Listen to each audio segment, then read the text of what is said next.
پیٹ بھر کر کھاؤ اور جتنا جمع کر سکتے ہو کر لو۔ سردار مدینہ والوں کا لشکر مکہ کے قریب آ چکا ہے۔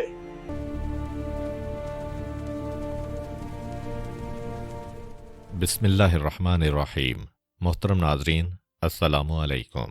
آج کی ویڈیو میں ہم ذکر کریں گے کہ جب میدان حدیبیہ میں مسلمان شدید بھوک اور پیاس کی حالت میں تھے تو اس وقت کس طرح پیغمبر اسلام صلی اللہ علیہ وآلہ وسلم نے اپنے معجزات کے ذریعے سے ان کی بھوک اور پیاس کو دور کیا۔ اس کے علاوہ کفار مکہ کی طرف سے بھیجے گئے قاصدوں کے بارے میں بتایا جائے گا کہ جب ان کی ملاقات پیغمبر اسلام سے ہوئی تو ان پر پیغمبر اسلام کی شخصیت کا کیا اثر ہوا۔ اس سے پہلے ضمناً آپ کو بتاتا چلوں کہ پیغمبر اسلام صلی اللہ علیہ وآلہ وسلم نے جب تک مکہ میں قیام رہا، یعنی رسالت کے پہلے 13 سال، ان میں تو مسلسل خانہ کعبہ کی زیارت کی، طواف کیا۔ جب سے مدینے میں آئے 5 ایسے سال گزر گئے شروع والے کہ پیغمبر اسلام پلٹ کے نہ مکے میں داخل ہو سکے نہ خانہ کعبہ کی زیارت کر سکے۔ مدینے میں قیام کے پہلے 5 سال میں پیغمبر اسلام کا ظاہری طور پر خانہ کعبہ سے ہر قسم کا رشتہ کٹ گیا۔ پھر 6 ہجری آئی۔ 6 ہجری میں مکے کی جانب چلے مگر مکہ میں داخل ہوئے بغیر واپس آ گئے۔ یہ سال بھی اسی طرح سے گزر گیا۔ اس کے بعد 7 ہجری کا سال وہ آیا کہ اسی صلح حدیبیہ کے نتیجے میں مسلمانوں کو مدینے سے مکے آنے کی اجازت ملی۔ تو 7 ہجری وہ سال ہے کہ جب پیغمبر اسلام ہجرت کے بعد پہلی مرتبہ خانہ کعبہ میں تشریف لے گئے۔ 8 ہجری کو فتح مکہ ہوئی۔ 9 ہجری کو پیغمبر خود تشریف نہیں لے گئے، پہلے حضرت ابو بکر رضی اللہ عنہ کو اور اس کے بعد حضرت علی کرم اللہ وجہہ کو پیغام دے کے بھیجا گیا کہ یہ آخری سال ہے، اس کے بعد کوئی مشرک حرم کی سرزمین میں داخل نہیں ہو سکتا۔ 10 ہجری پھر اللہ کے رسول نے پہلا واجب حج کیا اور 11 ہجری میں آپ صلی اللہ علیہ وآلہ وسلم نے انتقال فرمایا۔ 6 ہجری سے لے کے 10 ہجری تک، یا دوسرے الفاظ میں مدینے آنے کے بعد سے لے کے انتقال تک، صرف 3 مرتبہ پیغمبر اسلام مکے کی جانب گئے اور خانہ کعبہ کی جانب تشریف لے جا سکے۔ 2 مرتبہ عمرہ کیا، ایک 7 ہجری میں یعنی صلح حدیبیہ کے اگلے سال، اور ایک فتح مکہ کے موقع پہ، اور صرف 1 مرتبہ پیغمبر اسلام نے حج کیا 10 ہجری میں۔ ابھی جو پیغمبر اسلام حدیبیہ کے میدان میں پہنچے ہیں تو 6 ہجری کا سن ہے اور ذی القعدہ کا مہینہ ہے۔ شوال کے مہینے میں پیغمبر اسلام نے وہ خواب دیکھا تھا جس کا ذکر پچھلی ویڈیو میں کیا گیا۔ اس خواب کے بعد پیغمبر اسلام اپنے 1400 اصحاب کو ساتھ لے کر چلے اور حدیبیہ کے مقام پر پہنچے۔ اب ذی القعدہ کا مہینہ شروع ہو چکا ہے۔ عربوں میں اسلام کے اعلان سے پہلے بھی 4 مہینے حرمت والے مہینے سمجھے جاتے تھے: رجب، ذی القعدہ، ذی الحجہ اور محرم۔ ایک قانون بنایا گیا تھا کہ 4 مہینے ایسے ہیں کہ جب 2 پابندیاں سب کو برداشت کرنا ہوں گی۔ نمبر 1 کہ پوری سرزمین عرب پر کوئی جنگ، کوئی لڑائی، کسی قسم کا کوئی جھگڑا نہیں ہوگا، حتیٰ کہ تمہارا جانی دشمن بھی تمہارے سامنے سے گزرے تو اسے چھوڑ دینا ہے۔ اور دوسرا یہ کہ ان 4 مہینوں میں جو شخص بھی مکہ میں آنا چاہے اس پر کوئی پابندی نہیں لگائی جائے گی۔ 4 میں سے 3 مہینوں کا تعلق حج سے ہے۔ ذی الحجہ کے مہینہ میں حج ہوتا ہے۔ اس کے 1 مہینے پہلے سے عرب میں سیز فائر یا جنگ بندی ہو جاتی تھی، اور حج کے 1 مہینے بعد تک امن و امان کی یہ حالت چلتی رہتی تھی۔ چنانچہ ذی القعدہ، ذی الحجہ اور محرم، یہ 3 مہینے ایک ترتیب کے ساتھ حاجیوں کے تھے۔ دور دور سے حاجی آ رہے ہیں، کوئی 30 دن کا سفر کر رہا، کوئی 35 دن کا سفر کر رہا ہے۔ تو سب سے دور سے آنے والا جب اپنے وطن سے چلے گا، اس وقت سے لے کر مکہ پہنچنا اور مکہ سے پھر اتنا ہی سفر طے کر کے اپنے وطن واپس پہنچنا ہے۔ اس دوران سب کی جان، مال اور عزتیں محفوظ رہیں گی، اسی لیے یہ پابندی لگائی گئی۔ اور ایک رجب کے عمرے کی خاطر۔ تو یہ قانون جو عرب میں اسلام سے پہلے سے چلا آ رہا ہے، یہ قانون وہ ہے کہ مسلمانوں پر بھی اس کا اطلاق ہوتا ہے، کیونکہ اللہ کے رسول جو مکے کی جانب چلے صلح حدیبیہ کے موقع پہ، تو پیغمبر شعبان میں نہیں گئے، رمضان میں نہیں گئے، سفر میں نہیں گئے، وہی ذی القعدہ کا مہینہ پیغمبر اسلام نے منتخب کیا، جس کے بارے میں عربوں کا شروع سے ہی یہ طریقہ کار رہا ہے کہ یہ حرمت کے 4 مہینوں میں سے ایک مہینہ ہے، اس میں کسی سے کوئی تعارض نہیں کیا جائے گا، مگر اس کے باوجود اسلام سے اتنا جلے بیٹھے تھے عرب کہ اپنے بزرگوں کا اور صدیوں پرانا طریقہ کار بھی بدلنے کو تیار ہو گئے۔ کون عرب؟ وہ عرب جنہوں نے اسلام کی ساری دعوت کو یہ کہہ کر رد کیا کہ اگر ہم اسلام کو مان لیں تو اپنے بزرگوں کو برا کہنا پڑے گا، ان کے طریقے کو چھوڑنا پڑے گا۔ ہم بزرگوں کے طریقے کو چھوڑنے کو تیار نہیں ہیں، ہمارے بزرگ کبھی غلط نہیں ہو سکتے ہیں۔ دیکھیے کہ کفر، شرک اور گمراہی کا طریقہ کار یہی ہے کہ ان کے پاس دلیل کبھی مستقل نہیں ہوتی۔ جس وقت جو چیز ان کو فائدہ دے گی اس دن وہی چیز ان کی دلیل بن جاتی ہے۔ یہی وجہ ہے کہ جب معراج کے موقع پہ پیغمبر اسلام نے یہ کہا کہ میں راتوں رات 7 آسمانوں کی سیر کر کے آ گیا ہوں، تو قریش نے کہا کہ اس سے بڑا جھوٹ نہ ہوگا، انسان راتوں رات اتنا سفر طے ہی نہیں کر سکتا۔ اور پھر جب پیغمبر اسلام ہجرت کر کے مدینے 13 دن میں پہنچے تو قریش نے کہا کہ یہ رسول سچا رسول نہیں ہے، اس لیے کہ اگر سچا رسول ہوتا تو پلک چپکنے میں وہ مکے سے مدینے پہنچ جاتا، اس نے 13 دن کیوں لگا دیے؟ تو خیر، کفر اور شرک کی ہمیشہ سے یہ عادت ہے، ان کے پاس کوئی دلیل ایسی نہیں ہوتی جس پر ہمیشہ جمے رہیں۔ یہی وجہ ہے کہ جب پیغمبر اسلام نے دعوت اسلام دی تو کہا کہ ہمارے بزرگوں کے خلاف ہے یہ چیز، آج تک نہ ہمیں کسی نے بتائی نہ ہم نے سنی، اور ہم نے اپنے بزرگوں کو اس سے الگ طریقے پہ پایا ہے، اس کو مان لیں تو ان کو جھٹلانا پڑے گا۔ اور جب صلح حدیبیہ کا موقع آیا اور پیغمبر اسلام حرمت والے مہینے میں مکے کی جانب جا رہے ہیں، یہاں پہ یہی قریش جو اپنے بزرگوں کو ہمیشہ سے دیکھ چکے تھے کہ مکہ میں آنے والوں کو کبھی نہیں روکا گیا ہے، چاہے ان کے باپ کا قاتل ہی کیوں نہ ہو، اور حرمت کے مہینوں میں کسی پہ ہاتھ نہیں اٹھایا گیا ہے، مگر آج جب اللہ کے رسول آ رہے ہیں اسی بزرگوں کے طریقہ کار کو بدلا جا رہا ہے، اپنی اسی دلیل کو توڑا جا رہا ہے۔ بہرحال پیغمبر اسلام حدیبیہ کے مقام پر پہنچ گئے، اور یہاں پہنچنے کے بعد جو سب سے پہلا مسئلہ مسلمانوں کو پیش آیا وہ یہ کہ مدینے سے نکلتے وقت وہ یہ سوچ کے نکلے تھے کہ مکہ سے مدینہ 8 دن کا راستہ ہے، لیکن راستہ بدلنے کی وجہ سے 10 دن تو راستے میں ہی لگ گئے۔ مزید یہ کہ رسول کریم نے کہا ہے کہ میں نے اپنی آنکھوں سے یہ خواب دیکھا کہ ہم سب لوگ مسجد الحرام میں پہنچ کر عمرہ ادا کر رہے ہیں، تو ہر ایک یقین کے ساتھ چلا کہ ہمیں مکے جانا ہے، مسجد الحرام میں پہنچنا ہے اور طواف کرنا ہے، چنانچہ کھانے اور پانی کا معمولی سا انتظام کر کے چلے۔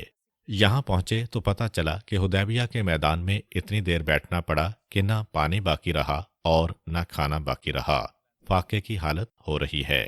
اور پھر اسی دوران اللہ تعالیٰ نے پیاس اور بھوک کو بڑھانے کے لیے مسلمانوں کو ایک اور امتحان میں ڈال دیا۔ یہ نفسیات کا مسئلہ ہے کہ اگر انسان بھوک کے عالم میں ہو اور اس وقت کھانے کی چیز اس کے سامنے آ جائے تو بھوک اور زیادہ بڑھ جاتی ہے۔ پیاس کے عالم میں ہے، پینے کی کوئی چیز اس کے سامنے رکھی جائے تو خود بخود پیاس اور زیادہ بڑھ جاتی ہے۔ پروردگار عالم نے ان کے امتحان کو اور سخت کر دیا۔ حدیبیہ کے مجاہدین کا امتحان یہیں سے شروع ہو گیا۔ کھانے اور پینے کی چیزوں کی کمی ہے، اور عین اس حالت میں جنگلی جانور جن کا گوشت عرب میں کھایا جاتا ہے وہ سارے کے سارے ان مسلمانوں کے چاروں طرف گھوم رہے ہیں۔ اتنا ان کے قریب آ گئے کہ ان کے خیموں میں داخل ہو گئے کہ قرآن کو کہنا پڑا کہ تم اپنے ہاتھوں سے ان کو پکڑ سکتے تھے، جتنے قریب آ چکے ہیں وہ جانور۔ لیکن حکم اسلامی ہے کہ احرام کی حالت میں شکار کرنا حرام ہے، اور پیغمبر اسلام مدینے سے سب کو احرام پہنا کے لا رہے ہیں۔ بھوک ہے، فاقہ ہے، خیموں کے اندر وہ جانور ٹہل رہے ہیں کہ جن کا گوشت اسلام میں عام حالت میں حلال بھی ہے، لیکن احرام کی وجہ سے ان کو پکڑ نہیں سکتے ہیں۔ اور اب اسی موقع پہ ایک اور واقعہ، وہ یہ کہ پروردگار عالم کا ہمیشہ سے ایک وعدہ ہے کہ اِنَّ مَعَ الْعُسْرِ یُسْرًا، ہمیشہ خدا زحمت و پریشانی کے بعد راحت و خوشی کا انتظام کرتا ہے۔ چنانچہ اس کے فوراً بعد 2 واقعات حدیبیہ کے میدان میں پیش آئے۔ پہلا یہ کہ بھوک اور پیاس کی وجہ سے مسلمانوں کی حالت غیر ہو رہی تھی، چلنا مشکل ہو رہا تھا، اس لیے کہ کئی دن گزر چکے ہیں بھوک اور پیاس کی کیفیت میں۔ پیغمبر اسلام نے یہ حالت دیکھی، چنانچہ پیغمبر اسلام نے کہا کہ قافلے میں جتنے برتن ہیں وہ لے کے آ جاؤ۔ وہ سارے برتن آ گئے۔ اب پیغمبر اسلام نے اپنے ہاتھوں کی انگلیوں کو پھیلایا، اور راویوں کا یہ کہنا ہے کہ پیغمبر اسلام کی 5 انگلیوں سے